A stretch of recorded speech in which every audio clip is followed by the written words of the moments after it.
अस्सलाम वालेकुम वरहमतुल्लाहि वबरकातुहू।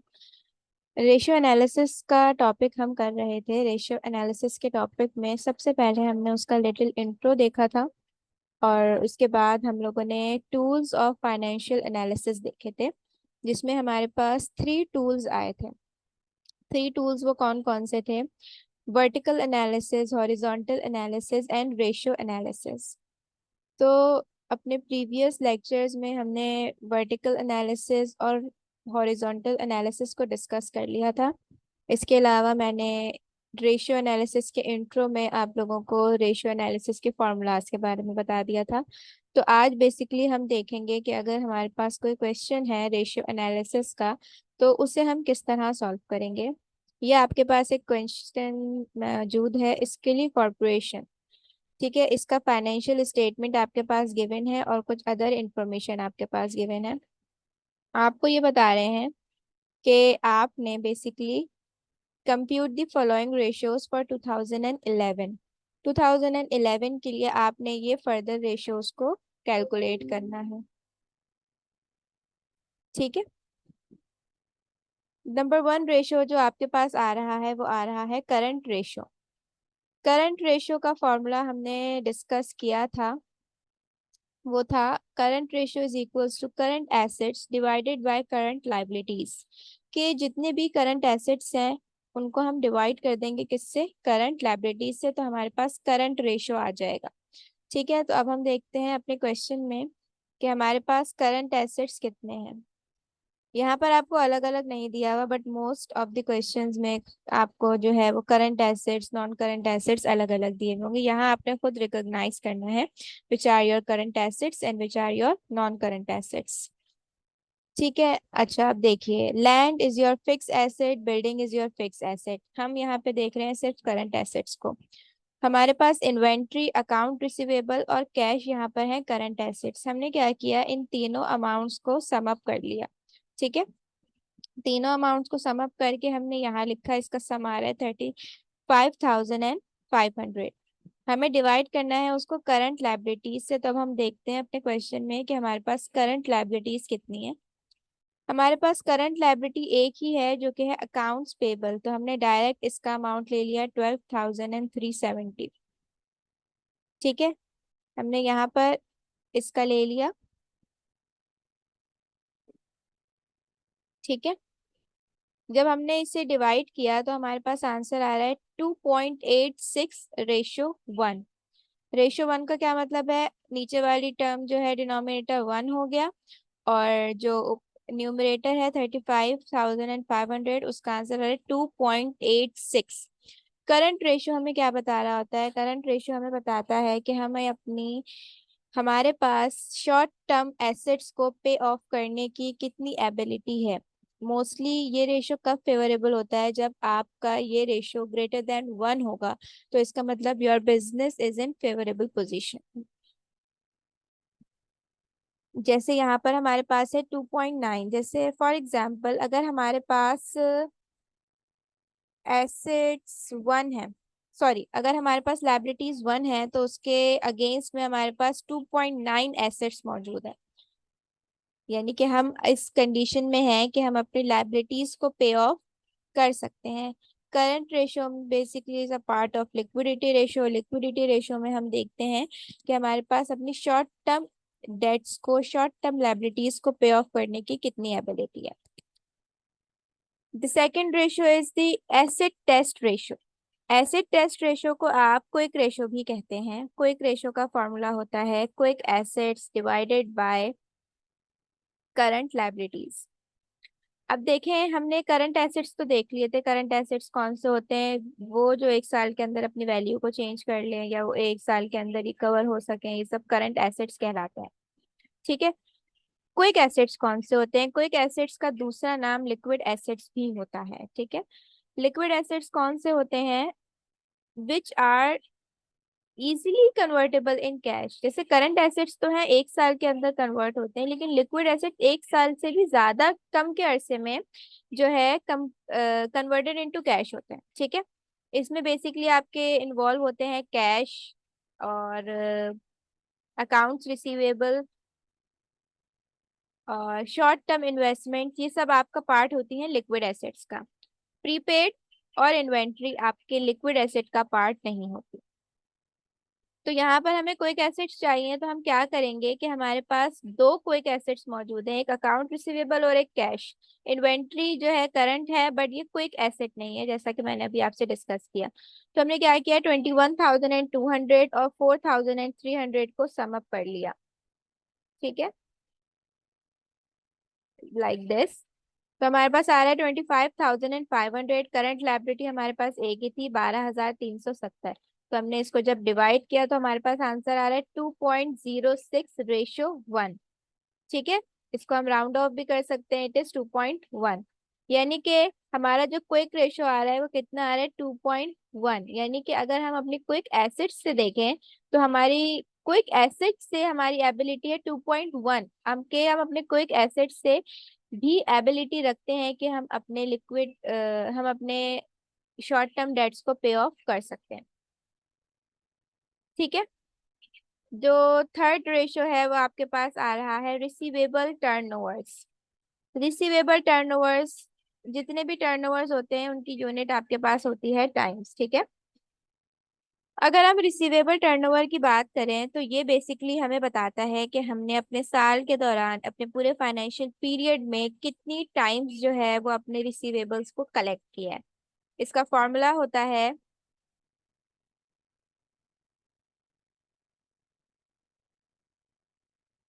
Receivable turnover is equals to revenues और net sales divided by average receivables. इसमें बेसिकली आपकी क्रेडिट सेल्स आती हैं, क्योंकि क्रेडिट सेल्स पे ही आपका रिसीवेबल जनरेट होता है। अगर आपके पास रेवेन्यूज गिवन है तो आप रेवेन्यूज लिख लेंगे, अगर आपके पास नेट सेल्स गिवन है तो आप नेट सेल्स लिख लेंगे। ठीक है, और उसको डिवाइड करेंगे आप एवरेज रिसीवेबल से। एवरेज रिसीवेबल का फॉर्मूला भी नीचे मैंने लिख दिया है कि beginning receivable plus ending receivable divided by 2। किसी भी चीज का एवरेज आप कैसे निकालेंगे, किसी भी चीज का एवरेज हो, beginning plus ending divided by 2। ठीक है, अब देखते हैं हम कि हमारे पास जो, ये देखें, सही है, हमारे पास जो नेट सेल्स हैं वो 1 लाख है, यानी कि नेट सेल्स की जगह पे हम लिख लेंगे 1 लाख। अब ये वाली तो पूरी हो गई, अब हमें डिनोमिनेटर पे वर्किंग करनी है, हमें निकालना है एवरेज अकाउंट्स रिसीवेबल। हमारे पास बिगनिंग है 23,400 और एंडिंग है 21,200। हम इन दोनों को प्लस करके डिवाइडेड बाय 2 करेंगे तो हमारे पास क्या आ जाएगा, एवरेज। यहाँ पर देखिए ये एवरेज कैलकुलेट हुआ है, हमारी एवरेज रिसीवेबल आ रहा है 22,300। ठीक है, 1 लाख हमारी नेट सेल्स थी, हमने 1 लाख को डिवाइड किया 22,300 से, तो हमारे पास क्या आंसर आ रहा है, 4.48। जैसा कि मैंने आपको बताया था कि हमारे टर्नओवर्स जितने भी होते हैं वो सब इन टाइम्स होते हैं। ठीक है, यानी कि ये हमें बता रहा है कि हमने 4.48 टाइम्स जो है वो क्या किया था, पूरे साल के दौरान रिसीवेबल्स को कलेक्ट किया है।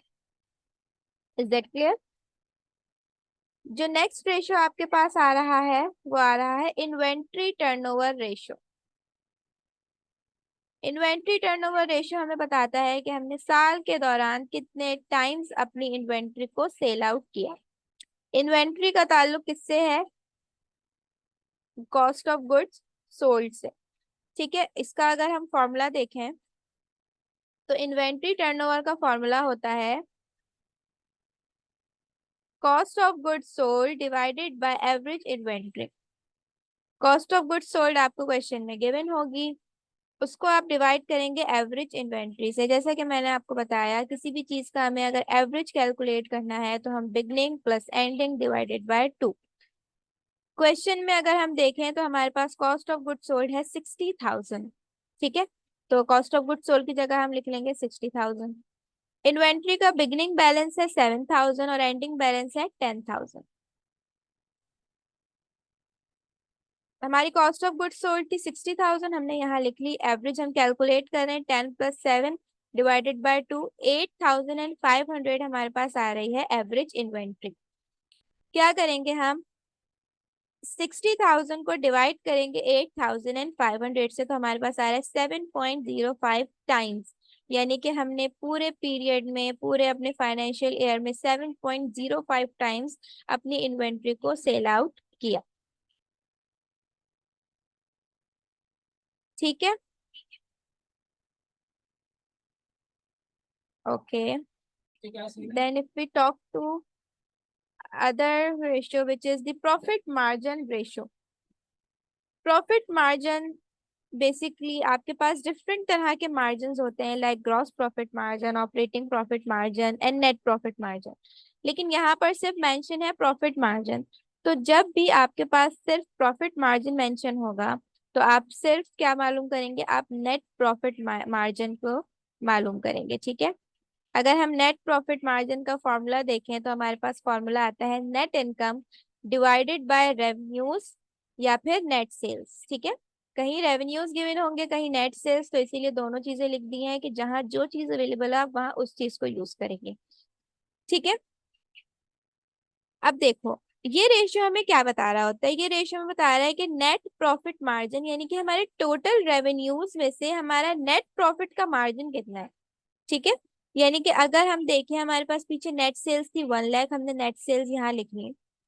ठीक है। हमारे पास जो नेट इनकम है वो है 15,000। ठीक है। तो हमने क्या किया, नेट इनकम की जगह रखा 15,000। 15,000 को डिवाइडेड बाय 1 लाख करेगा तो हमारे पास आ रहा है 0.15। आप इसको कन्वर्ट भी कर सकते हैं परसेंटेज में। ये रेशियो हमें क्या बता रहा है कि हमारी टोटल रेवेन्यूज में जो 15% है वो हमारा नेट प्रॉफिट है। यानी कि जो टोटल रेवेन्यू में, टोटल नेट सेल में जो हमारा प्रॉफिट मार्जिन है, नेट प्रॉफिट मार्जिन, वो है 15%। ठीक है। Okay, then move towards the next ratio which is the asset turnover ratio. ठीक है। एसेट टर्नओवर रेशियो क्या बताता है हमें कि company's ability to generate income from its assets. यानी कि कंपनी अपने एसेट्स को यूज करके कितनी नेट इनकम को जनरेट कर सकती है। ठीक है। इसका फॉर्मूला होता है रेवेन्यूज और net sales divided by average total assets. ठीक है। जहां भी एवरेज आएगा वहां पे वही फॉर्मूला है, beginning plus ending divided by 2। ठीक है।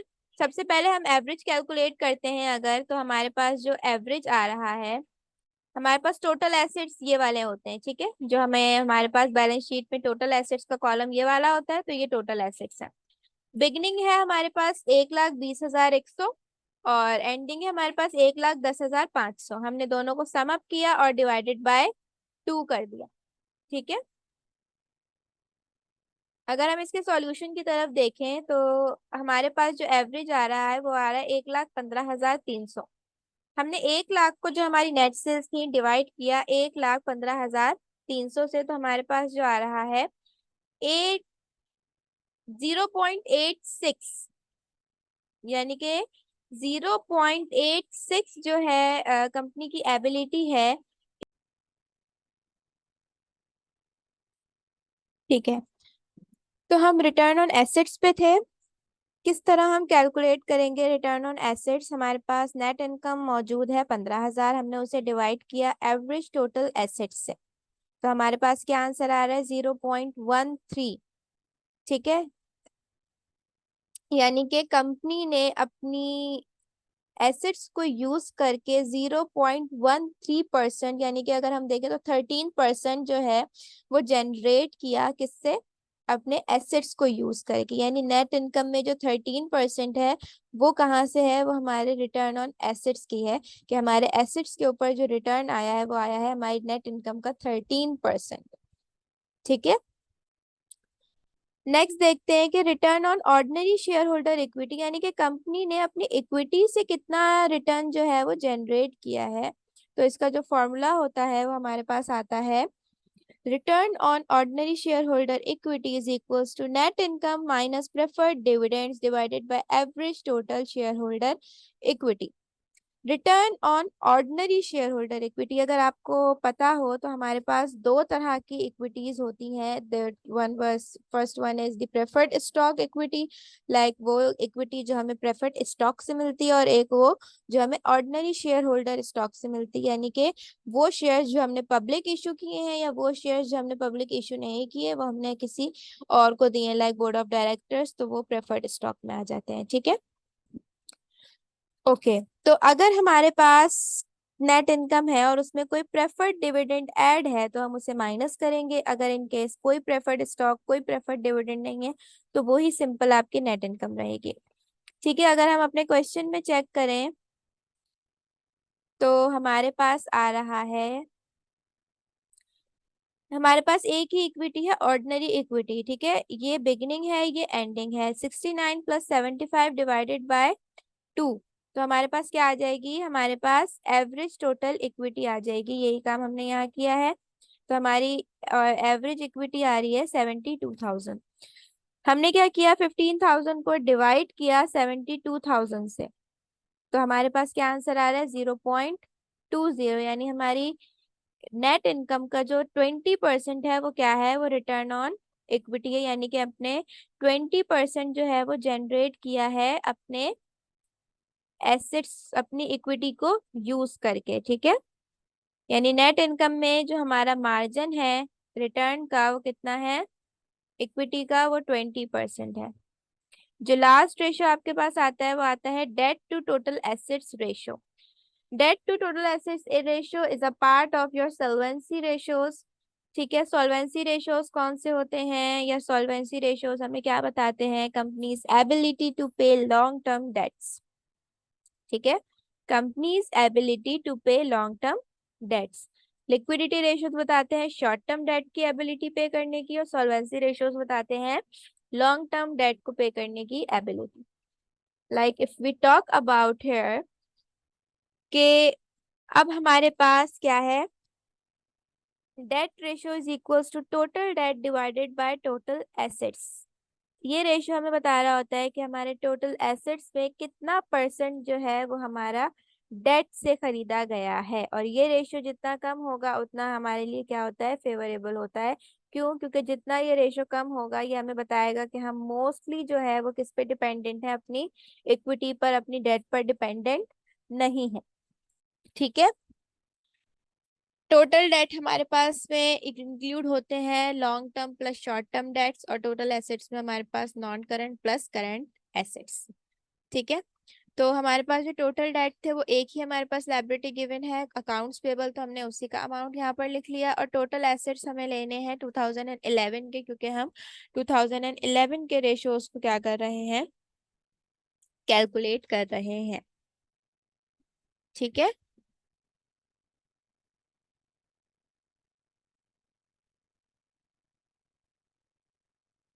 2011 के टोटल एसेट्स हमारे पास आ रहे हैं 1,10,500। तो हम क्या करेंगे, हम 1,10,500 लेंगे और डिवाइड करेंगे, तो हमारे पास जो debt to total assets ratio आ रहा है वो आ रहा है 0.11 या फिर 11%। ठीक है, ये रेशो बेसिकली हमें क्या बता रहा है कि हमारे टोटल एसेट्स में जो 11% है वो हमारा डेट से खरीदा हुआ है।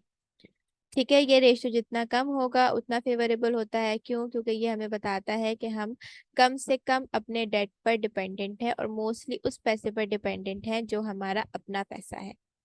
ठीक है, ये वो क्वेश्चन है जिसमें आपको डेटा गिवन है और आपने फॉर्मूलाज लगा के रेशियोज को सॉल्व करना है। नेक्स्ट एक क्वेश्चन हम जो देखेंगे वो ये देखेंगे जिसमें हमारे पास रेशियोज गिवन है, और हमने रेशियोज की मदद से हमें क्या करना है, हमें रेशियोज की मदद से कुछ मिसिंग आइटम्स को फाइंड आउट करना है।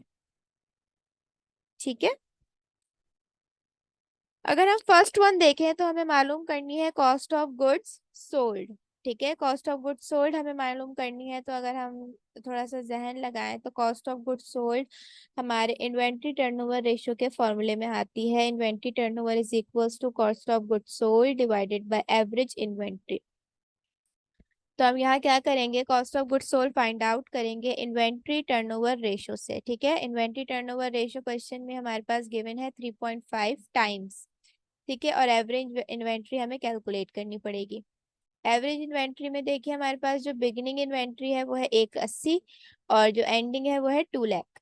ठीक है, तो हमने क्या किया, बिगिनिंग एंडिंग प्लस बिगिनिंग या beginning plus ending divided by 2, तो हमारे पास जो एवरेज इन्वेंट्री आ रही है वो आ रही है 190,000। हम फॉर्मूले में सिंपल पुट करेंगे, इन्वेंट्री टर्नओवर रेशियो की जगह लिख दिया, इन्वेंट्री टर्नओवर रेशियो का आंसर 3.5 और एवरेज इन्वेंट्री हमने कैलकुलेट करके यहाँ लिख दी 190। अब हमें पता है कि हमारे पे जो ये मैथमेटिक्स के रूल्स होते हैं वही यहाँ पर अप्लाई हो रहे हैं कि जो चीज़ फाइंड आउट करनी है उसे वहीं रहने दो और बाकी सब चीज़ों को दूसरी साइड पर ले जाओ। तो ये 3.5 है, यहाँ कॉस्ट ऑफ गुड सोल्ड है, तो ये इसके साथ 190 डिवाइड हो रहा है, तो हम इसे दूसरी साइड पे लाएंगे तो ये क्या हो जाएगी, मल्टीप्लाई।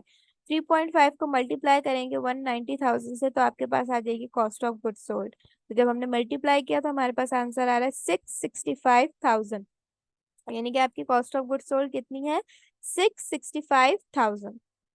ठीक है, इसी तरह अगर हम सेकंड रिक्वायरमेंट देखें तो हमारे पास है नेट सेल्स हमें मालूम करनी है। ठीक है, तो नेट सेल्स हम किस फॉर्मूले से मालूम कर सकते हैं, बहुत सारे फॉर्मूलाज होते हैं रेवेन्यूज या नेट सेल्स जिसमें यूज हो रहा हो। अब हम यहाँ देखेंगे कि हमें रिक्वायरमेंट में के हिसाब से चीज क्या दी हुई है। हमें इन्वेंट्री टर्नओवर दिया हुआ है, हमें रिटर्न ऑन इक्विटी दिया हुआ है, हमें रिसीवेबल टर्नओवर दिया हुआ है।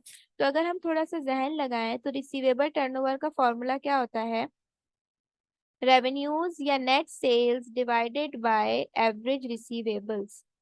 तो हम इस फॉर्मूले की मदद से नेट सेल्स को फाइंड आउट कर सकते हैं। ठीक है, रिसीवेबल टर्नओवर रेशियो हमें फॉर्मूले में गिवन है, इट इज 8.8 टाइम्स। ठीक है, अब हमें एवरेज रिसीवेबल चाहिए तो हमारे पास बिगिनिंग है 126,000 और एंडिंग है 72,500। तो हमने क्या किया, हमने 126,000 प्लस 72,500 को प्लस किया और डिवाइडेड बाय 2 कर दिया, तो हमारे पास एवरेज रिसीवेबल आ गया। ठीक है, हमने फॉर्मूले में पुट किया, 88.8 हमारे पास था रिसीवेबल टर्नओवर और नेट सेल्स हमें फाइंड आउट करनी है, एवरेज रिसीवेबल हमने कैलकुलेट कर लिया। वही फॉर्मूला हम यूज करेंगे कि जो चीज फाइंड आउट करनी है उसे वहीं रहने दिया और बाकी चीजों को दूसरी साइड ले गए। 8.8 को मल्टीप्लाई कराएंगे 99,250 से तो आपके पास नेट सेल्स की अमाउंट आ जाएगी। नेट सेल्स आपके पास आ रही हैं 8,73,400। नाउ थर्ड रिक्वायरमेंट जो आपकी है वो आपने फाइंड आउट करनी है net income for 2012। Net income भी हम काफी फार्मूलाज से फाइंड आउट कर सकते हैं, लाइक प्रॉफिट मार्जिन्स के फार्मूलाज से और ROA यानी रिटर्न ऑन एसेट से, रिटर्न ऑन इक्विटी से। ठीक है, तो अगर हम देखें तो हमें एक फोर्थ रिक्वायरमेंट में मालूम करना है टोटल एसेट, यानी कि टोटल एसेट्स में से एक अमाउंट हमारे पास मिसिंग है, यानी कि हम ROA के फॉर्मूले को यूज करके नहीं निकाल सकते अपनी नेट इनकम। तो हम कौन सा फॉर्मूला यूज करेंगे, हम यूज करेंगे ROE का फॉर्मूला, क्योंकि रिक्वायरमेंट में हमें यहाँ पर ROE यानी रिटर्न ऑन इक्विटी दिया हुआ है। रिटर्न ऑन इक्विटी का फॉर्मूला होता है net income divided by average, ये TCHA का मतलब है average total share holder equity. ठीक है, नेट इनकम आपके पास आपने फाइंड आउट करनी है, ROE था आपका 24%, तो आप इसे कन्वर्ट करेंगे तो ये हो जाएगा 0.24। ठीक है, एवरेज आप मालूम करेंगे तो अगर आप देखें तो बिगिनिंग आपके पास है 4 लाख और 4 लाख तो आप निकालने की जरूरत ही नहीं है। एवरेज जो आपके पास आएगा वो 4 लाख ही आएगा, फिर भी मैंने आपको यहाँ पर निकाल के ये दिखा दिया है। ठीक है, नेट इनकम आपने फाइंड आउट करनी है तो आप क्या करेंगे, 4 लाख को मल्टीप्लीकेशन दूसरी साइड में ले जाएंगे, 0.24 मल्टीप्लाई बाय 4 लाख, तो आपकी नेट इनकम आ रही है 96,000। ठीक है, ये वो क्वेश्चन है जहाँ पे आपने रेशियोज की मदद से मिसिंग आइटम्स को फाइंड आउट करना है। आई होप आप लोगों को ये चीज क्लियर हो रही होगी। ठीक है, जो हमारे पास अब लास्ट रिक्वायरमेंट है उसमें हमें फाइंड आउट करने हैं total assets at December 31st। December 31st के चाहिए, इसका मतलब हमें एंडिंग एसेट्स को फाइंड आउट करना है। सॉरी, ये रहा, एंडिंग एसेट्स को फाइंड आउट करना है 2012 के। यहाँ हमें रिक्वायरमेंट में दिया हुआ है 2011 के एसेट्स एंडिंग, तो 2011 के एंडिंग, 2012 के बिगनिंग। ठीक है, तो किस तरह करेंगे आप इसे सॉल्व? Let's see. आरओए का फॉर्मूला हम यूज करेंगे।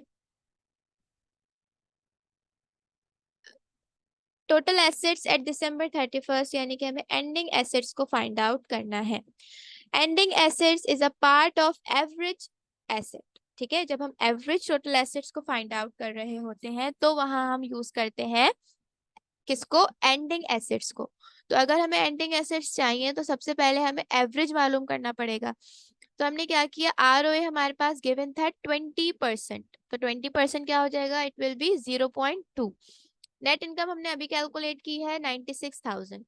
हमें एवरेज एसेट्स मालूम करने हैं, तो हम अगर इसे इधर उधर कर दें, यानी कि एवरेज एसेट्स को यहाँ ले आए, आरओए को यहाँ ले आए, ठीक है, तो हमारे पास जो फॉर्मूला बन रहा है वो बन रहा है NI divided by ROA.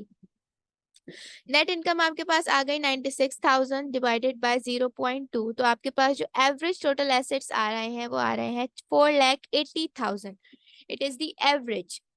Average का फॉर्मूले पे अगर आप गौर करें तो एवरेज का फॉर्मूला होता है beginning plus ending divided by 2, यानी कि अगर आपने एवरेज मालूम कर लिया तो आप उसकी मदद से एंडिंग एसेट्स को फाइंड आउट कर सकते हैं। बिगनिंग एसेट्स आपके पास, सबसे पहले देखो फॉर्मूले में पुट कर लो चीजें।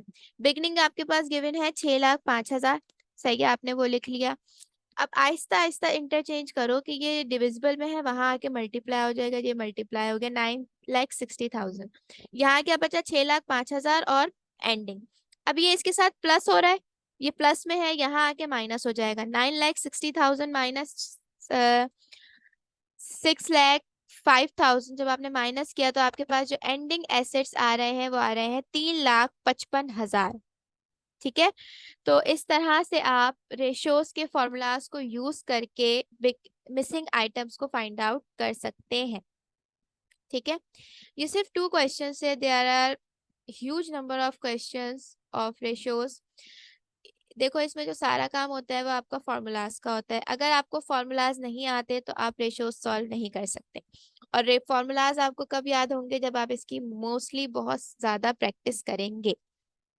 ठीक है, ये क्वेश्चन मैंने यहाँ आपके सामने रखा है, इट इज द क्वेश्चन। ठीक है, और इस क्वेश्चन की अगर हम रिक्वायरमेंट देखें तो compute the following ratios for 2011 and 2012। ठीक है, 2011 और 12 के रेशियोज आपने इसमें फाइंड आउट करने हैं। ठीक है, there are some new ratios like earnings per share and price earnings and payout ratio। Slides में मैंने आपके साथ इनके फॉर्मूलाज शेयर किए थे। अगर हम पे आउट रेशो की बात करें तो वो हमारा होता है cash dividends divided by net income. ठीक है, नेट इनकम रेशो किस तरह आप इसे फाइंड आउट करेंगे कैश डिविडेंड्स को? तो बेसिकली ऐड करने का मकसद आपको सिर्फ कहना है कैश डिविडेंड्स की कैलकुलेशन बताना था ना। अगर हम देखें कि हम किस तरह से जो है, सॉरी, किस तरह से जो है वो हम फाइंड आउट कर सकते हैं। सो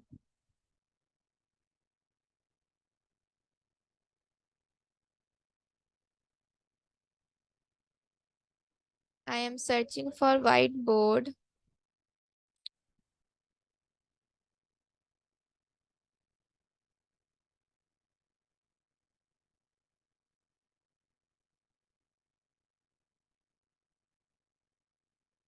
यस,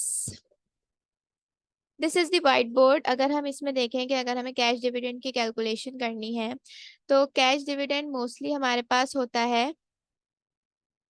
ठीक है,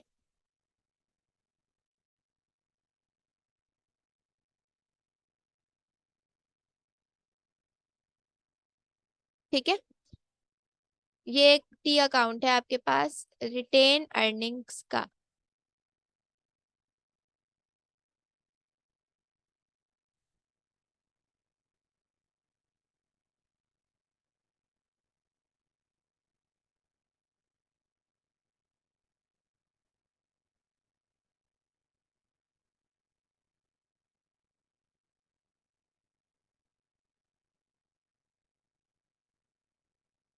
अगर हम फॉर्मूले से समझना चाहें तो अगर हम स्टेटमेंट हमें याद हो तो हमारी जो रिटेन अर्निंग्स हैं उसमें से हम अपने डिविडेंड्स को लेस करते हैं, ठीक है।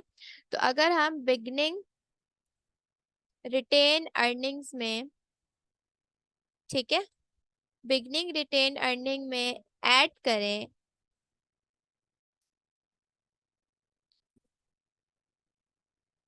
नेट इनकम, ठीक है, तो हमारे पास आ जाएंगी टोटल रिटेन अर्निंग्स, ठीक है।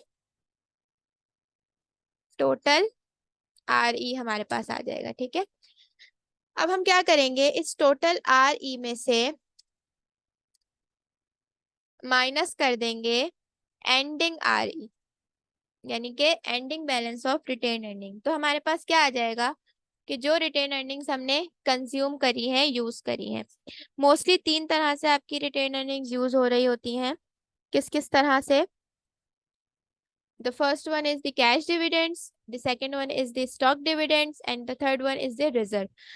ना हमें कोई डिविडेंड स्टॉक की कोई इंफॉर्मेशन दी हुई है, ना हमें कोई रिजर्व की इंफॉर्मेशन दी हुई है, तो हम ये कंसिडर करेंगे कि जितना भी इन दोनों के बीच में डिफरेंस आ रहा है वो हमारे पास है कैश डिविडेंड, ठीक है। तो इस तरह से आप कैश डिविडेंड की कैलकुलेशन कर सकते हैं।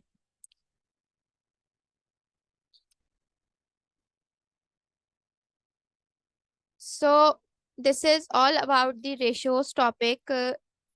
इसके अलावा अगर आप लोगों को कोई कंफ्यूजन हो रेशियोज के टॉपिक में, you can ask freely. There are some questions which are that little much tricky, but if you know the formulas and you know how to solve these questions, you can easily solve the ratios questions.